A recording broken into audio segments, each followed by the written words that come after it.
It isn't clear why the countries of Germany and Turkey should have a long history of engagement. The simple fact is that they do. In the modern era, that can be seen in the Turkish tourism industry, catering to an overwhelming majority of German visitors, and the German guest worker program being made up primarily by Turkish workers. I've come to the Kreuzberg section of Berlin to meet up with Stefan's wife, Yanki. She's Turkish. Kreuzberg, that's the Turkish neighborhood in Germany, the minority, big, major minority in Berlin. How many Turkish people in Berlin do you think? More than 300,000.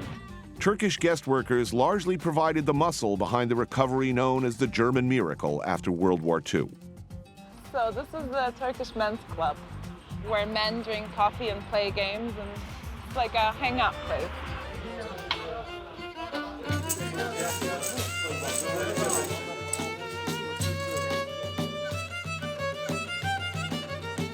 So what do people do here when people come to the Turkish Men's Club? They're retired people or jobless people. They come here and they watch Turkish TV if they don't have it at home. And what's this game they're playing? It's called Okay. Okay. A Turkish invention? It is a Turkish game, yeah. It looks like dominoes. Yeah, but it's more like backgammon. Okay, I don't know how to play either dominoes or backgammon. Well, if you want to try, we can set a table for you. Now, total ignorance of a game or a food item or anything else for that matter has seldom been a problem before. So we get a few of the regulars, and with Yanki as my co-pilot, I'm learning to play OK. Spelled O-K-E-Y, OK is the name of the company that makes the game pieces. Basic concept, get 14 tiles and arrange them into sets and runs. Sets are groups of 3 or 4 tiles with the same number but different colors. Runs are 3 or more tiles of the same color, but consecutive ascending numbers. Every turn, you drop your least useful tile to hopefully get something better. So I get rid of the 7, I don't need it anymore. And just like that... Okay. So, what does that mean? You win? Yeah. Oh, nicely Did you done. see it like it's 12? Yeah, no, it looked right to me. Just that came awful easy. Yes, you got the game, right? It's not More or that less. You're hard. going to have to walk me through. I'll play this Right. one, but you walk me through. Yeah, feeling good here. Feeling lucky. 5. 5 stacks of 5. Yeah. Feeling lucky is good, but it's not a substitute for knowing your way around what's usually a fast-moving game. You want this 8? No. I don't need it. That's not 8. Just keep it.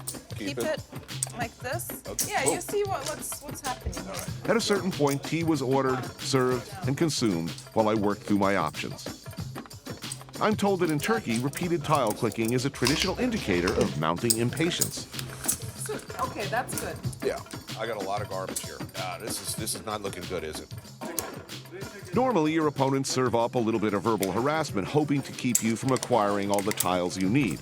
Any use to me? No. In our case, There, you got it. I think I will spend my money on kebab. Yeah, now we have to go eat. Thank you. Şimdi Thank you. yemek yemeyiz. Nice. Şimdi bu adam. I think I mastered this game pretty quickly through the miracle of television.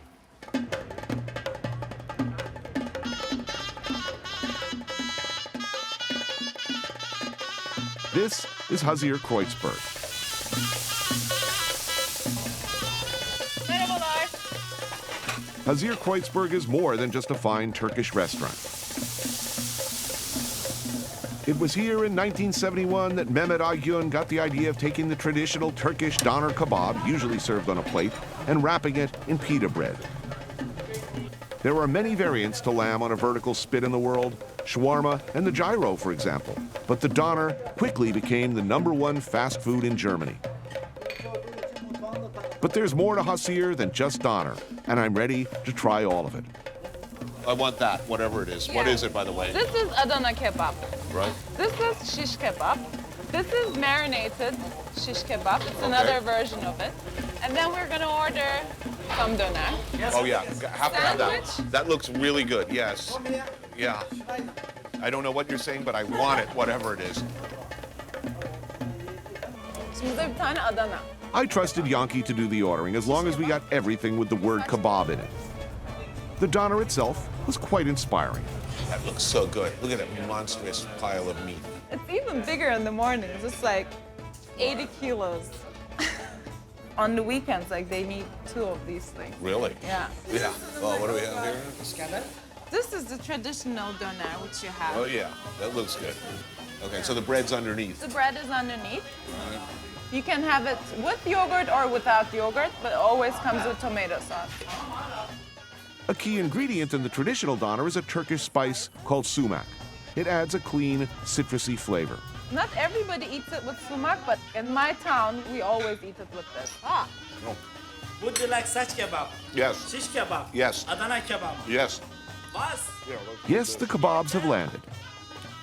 Let's get our terms straight here. Shish refers to the skewer, hence your classic shish kebabs. All other kebabs are grilled meats. Some get marinated, some not. Then there are vegetables, lots of them. And yogurt. There are breads. It's confusing in the most wonderful way. Oh, man, it's hard to say which I like more, but I like it a lot, all of it. This is from Eastern Turkey, and they do it there very, very hot. Of course, they don't do it here because people don't like to eat so much hot here, spicy. Whatever the politics of the immigration debate might be here, Germany's lucky to have this wonderful contribution to the culinary life of the nation, and to Berlin in particular.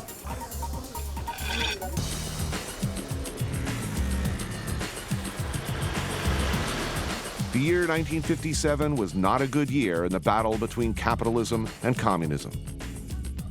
The Soviet Union launched Sputnik, the first orbiting satellite, while America's rockets were still blowing up on the launch pad. Worse, America's automotive pride was set up for a big fall with the announcement of the Edsel by the Ford Motor Company. The wrong car at the wrong time. 2 years and $400 million later, the name Edsel would become synonymous with failure. Meanwhile, in the dark heart of communist East Germany, a secret weapon was launched in this automotive Cold War. It was called the Trabant, a name meaning both satellite and fellow traveler. And at the time, it impressed absolutely nobody. But 34 years and 3 million cars later, it earned a place in the hearts of Eastern European car owners.